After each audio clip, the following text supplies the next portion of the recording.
तो ये वो टाइम है जब पोकेमॉन वॉर चल रही है। काफ़ी सारे ट्रेनर्स उस वॉर में पार्टिसिपेट कर रहे हैं। वो अपनी ह्यूमैनिटी को बचाने के लिए पोकेमॉन से लगातार 3 दिनों से बैटल कर रहे हैं, बट उनको अभी तक कोई भी इस बैटल का एंड देखने को नहीं मिला। ये बैटल सच में काफ़ी ज़्यादा गंभीर था एंड इस बैटल में काफ़ी सारे लोगों की डेथ हुई थी। सब इस बैटल में अपने आप को सेक्रीफाइस कर रहे थे। सच में किसी ने भी नहीं सोचा था इस वॉर का रिजल्ट ऐसा होगा। काफ़ी सारे लोगों की डेथ हो चुकी थी एंड अभी भी इस वॉर का कोई भी एंड नहीं था।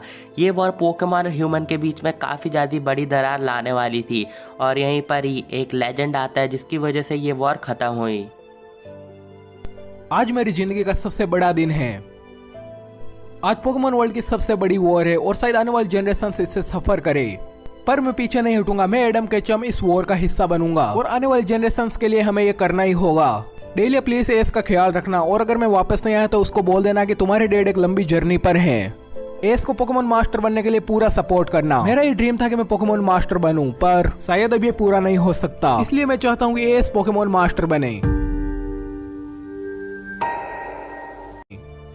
और एक बार अपनी जर्नी के दौरान ऐश को एक स्ट्रेन ट्रेनर मिलता है। वो काफ़ी ज़्यादा स्ट्रेंज था एंड उसको ऐश के बारे में पता नहीं कैसे काफ़ी सारी चीज़ें पता थी एंड ऐश को बिल्कुल भी समझ नहीं आ रहा था इसको ऐश के बारे में इतनी सारी बातें कैसे बताया। बेसिकली इसने ऐश को काफ़ी सारे सीक्रेट्स बताए हैं, जैसे इसने ऐश को पूरी जो पोकेमॉन वॉर है वो एक्सप्लेन करी थी एंड उसके बाद ऐश के फादर का रोल उस वॉर में बताया था। उसने कहा कि ये वॉर जो भी ख़त्म हुई है वो ऐश के फादर की वजह से हुई है। वो एक रिवॉल्यूशनरी थे एंड तुम उन्हीं के बेटे हो एंड तुम्हारे पापा का नाम एडम कैचम था। एंड उसके बाद जब ऐश पूछता है कि अभी उसके डैड किधर है तो वो स्ट्रेन ट्रेनर बोलता है कि उनको जिनके दोस्तों ने मार दिया था एंड इसका रीज़न उस स्ट्रेन ट्रेनर को भी नहीं पता था। उसके बाद ऐश को काफ़ी ज़्यादा गुस्सा आता है एंड ऐश का हार्ट काफ़ी ज़्यादा डार्क हो जाता है एंड अब उसने डिसाइड कर लिया था वो पूरे के पूरे पोकेमॉन वर्ल्ड से इसका बदला लेके ही रहेगा। अब ऐश ने डिसाइड कर लिया था कि अब वो कैसे ना कैसे पूरी पोकेमॉन वर्ल्ड में रूल करेगा। वो सारे के सारे लेजेंडरीज को कैप्चर करेगा और पूरा का पूरा पोकेमॉन वर्ल्ड अपना कर लेगा एंड ये सब करने के लिए ऐश ने जियोवानी के साथ हाथ मिला लिया। तो जियोवानी का भी सेम इंटेंशन था एंड इसी कारण जियोवानी ने ऐश को कुछ दिनों के लिए म्यूटू दे दिया ताकि ऐश अपने मिशन को पूरा कर सके। एंड ऐसी ऐश अपने म्यूटू को लेके चले गया। सबसे पहले वो अपने सोल गैलियो के पास जाता है सन एंड मून से, बट सोल गैलियो उसको रिफ्यूज़ कर देता है क्योंकि सोल गैलियो को वो पुराना वाला ऐश उसमें बिल्कुल भी नहीं दिखता। तो फिर वो म्यूटू की वजह से सबसे पहले सोल गैलियो को कैप्चर करता है एंड उसके बाद सोल गैलियो और म्यूटू की मदद से वो अगला पोकेमॉन लूगिया को पकड़ने जाता है जिस पे वो सफल हो जाता है। एंड ऐसे ही करते करते ऐश ने काफ़ी सारे लेजेंडरीज पकड़ लिए थे एंड अभी बस लास्ट के कुछ लेजेंडरीज बचे थे जिसमें डार्कराय और डिओक्सिस आते थे एंड इसी के लिए वो टोबियास के पास चले गया एंड वहाँ पर उसने टोबियास को मार दिया एंड उसके पोकेमॉन्स को कैप्चर कर लिया। अब ऐश काफ़ी ज़्यादा इविल बन चुका था एंड उसने जियोवानी को बिट्रे करके जियोवानी को भी मार दिया।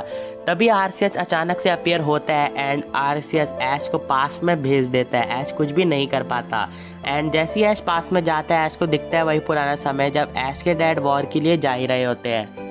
ऐश एडम को रोकने की कोशिश करता है बट वो ऐसा नहीं कर पाता क्योंकि एडम को ऐश के बारे में बिल्कुल भी नहीं पता था कि ऐश कैचम ही है। एंड उसके बाद ऐश जब उसको रोकने में कामयाब नहीं हो पाता तो ऐश एडम को बैटल के लिए चैलेंज करता है एंड कहता है कि अगर वो बैटल जीत गया तो फिर उसे वो बैटल में जाने देंगे एंड एडम वहीं पर ही रुक जाएगा। तो उसके बाद एडम भी मान जाता है एंड दोनों की बैटल स्टार्ट होती है।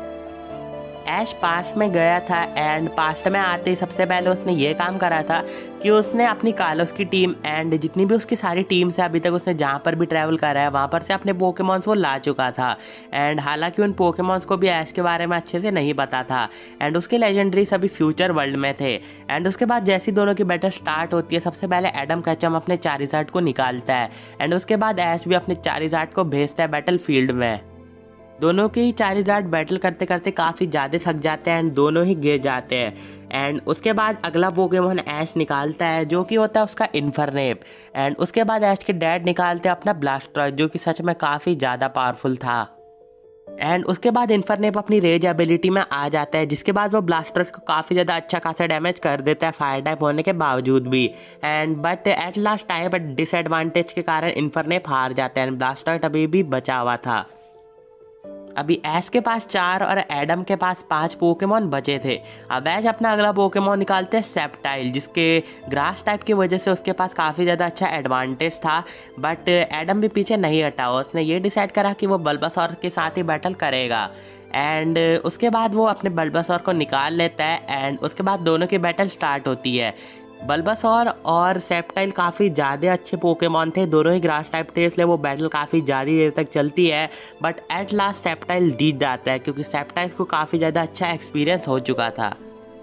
अब दोनों के पास ही 4 पोकेमॉन बचे थे एंड उसके बाद एडम फिर से अपना ब्लास्टोइस को निकालता है एंड उसके बाद सेप्टाइल और ब्लास्टोइस की बैटल काफ़ी ज़्यादा देर तक चलती है। ब्लास्टोइस के पास काफ़ी ज़्यादा डिसएडवांटेज था क्योंकि टाइप वीकनेस थी उसके पास, बट उसके बाद भी जैसे तैसे करके ब्लास्टोइस ने काफ़ी ज़्यादा अच्छा डैमेज दिया एंड उसके बाद ऐश का सेप्टाइल ब्लास्टोइस को भी डाउन कर देता है।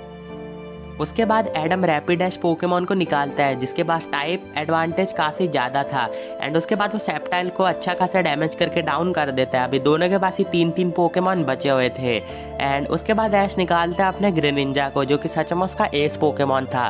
दोनों की बैटल स्टार्ट होती है एंड ग्रेनिंजा रैपिडेश को ईजिली डाउन कर देता है क्योंकि उसके पास काफ़ी ज़्यादा अच्छा टाइप एडवांटेज था एंड साथ ही साथ ऐश और ग्रेनिंजा का बॉन्ड भी सच में काफ़ी ज़्यादा कमाल का हो चुका था। और ऐसी ऐश ने ग्रेनिंजा के साथ एडम के बचे हुए 2 पोकेमॉन को भी हरा दिया एंड उसके बाद ऐश ये बैटल आराम से जीत जाता है एंड उसके बाद एडम भी ऐश को काफ़ी ज़्यादा अप्रिशिएट करता है एंड ऐश उसके बाद अपनी वही जो उसने पहले लेजेंडरी टीम पकड़ी थी उसी को लेके पोकेमॉन वॉर में चले जाते हैं एंड उसके बाद उस वॉर में एडम के नाम से काफ़ी ज़्यादा अच्छी विक्ट्री हासिल करता है एंड वो पोकेमॉन और ह्यूमन के बीच में काफ़ी ज़्यादा अच्छा बॉन्ड सेटअप करता है।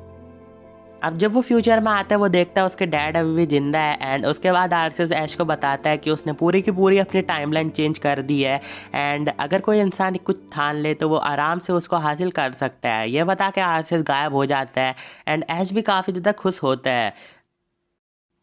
ऐश पूरे के पूरे पोकेमॉन वर्ल्ड की एक्सपेक्टेशन पे खड़ा उतरता है एंड उसने सच में काफ़ी ज़्यादा अच्छा रिवॉल्यूशनरी काम करा था पोकेमॉन के वर्ल्ड में एंड उसने ह्यूमन और पोकेमॉन के बीच में एक अलग ही बॉन्ड सेटअप कर लिया था एंड उसके बाद से आज तक अभी तक जितने भी पोकेमॉन ट्रेनर और उनके पोकेमॉन्स हैं वो खुशी खुशी जी रहे हैं। यही थी आज की वीडियो एंड होप सो कि तुम्हें वीडियो पसंद आई होगी। वीडियो कैसी लगी नीचे कमेंट बॉक्स में बता देना। ये बिल्कुल ही एक फैनमेड बैटल है तो इसमें यार लॉजिक ढूंढने की कोशिश बिल्कुल भी मत करना एंड होप सो कि तुम्हें वीडियो पसंद ही आई होगी। मे भी फैनमेड वीडियो है तो तुम्हें काफ़ी ज़्यादा पसंद आती है। बाकी मैं मिलूंगा आपसे अगली वीडियो में एंड अगला पार्ट किसका चाहिए नीचे कमेंट बॉक्स में करके जरूर से बता देना यार। एंड मैं मिलता हूँ आपसे अगली वीडियो में। Till then thanks for watching and bye bye.